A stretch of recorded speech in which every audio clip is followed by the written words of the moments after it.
Ayun, magandang hapon guys. May naisip na naman tayo na topic.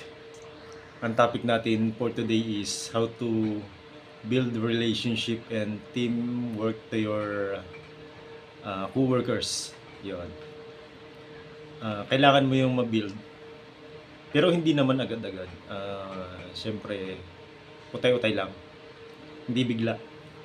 Kasi habang bago ka pa lang, um, mapipil mo na parang outsider ka kasi sila sanay na doon, ikaw naman bago ka pa lang. So kailangan mong makisama, kailangan mong i-down yung sarili mo,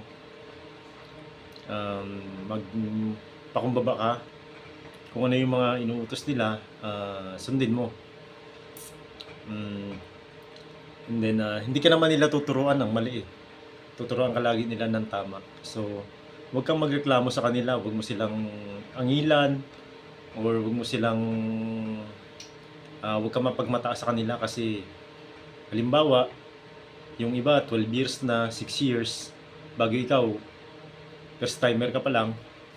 So dapat sila mga nasa level 10 na, ikaw nasa level 1 ka pa lang. So kaya dapat makisama ka sa kanila.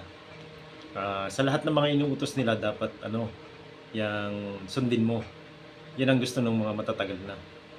Kasi kumbaga gamay na gamay nila or alam na nila yung trabaho.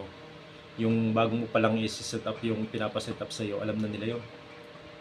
Kung ano yung magiging problema, alam na nila yan. So kailangan mong sundin.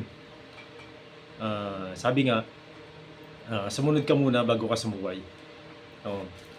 Pati habang nasa trabaho ka, dapat yung utak mo, yung isip mo dapat empty na empty siya. Yung parang wala kang kalam-alam sa trabaho na yung mga tinuturo nila ipasok mo nang ipasok doon. Wag yung parang nagmamalaki ka sa kanila.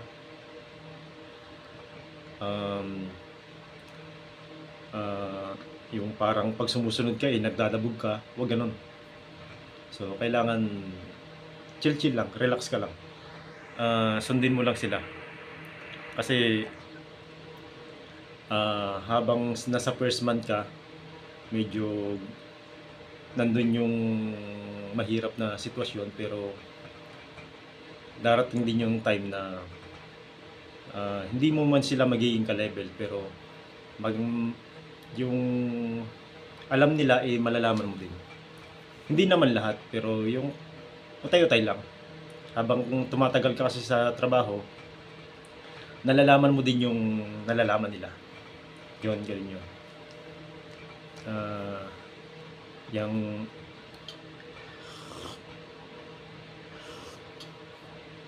dapat sa trabaho, pagka busy sila tapos ikaw naman kaya mong gawin yung trabaho nila, ikaw nang gumawa. Huwag mo nang isipin na lugi ka kasi madami kang ginagawa. Huwag mo isipin ganun. Ang isipin mo na lang, pag bago ka pa lang, isipin mo, pag marami kang gagawin, mas tatalas yung isip mo sa trabaho, mas madami kang malalaman, mas gagaling ka. Kasi yung pag madami kang ginagawa, para kang kutsilyo na hinahasa. Yun ang ibig ko sabihin. Kasi pag more on na marami kang ginagawa, more on na madami kang malalaman, at more on na gagaling ka sa trabaho. Yun yung definition para sa akin.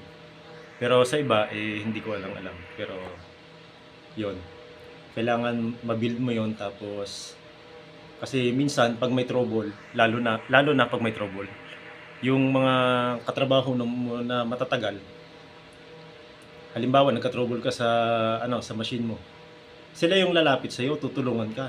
Kaya dapat lagi mong i-lower yung sarili mo para hindi sila mailang naturuan ka.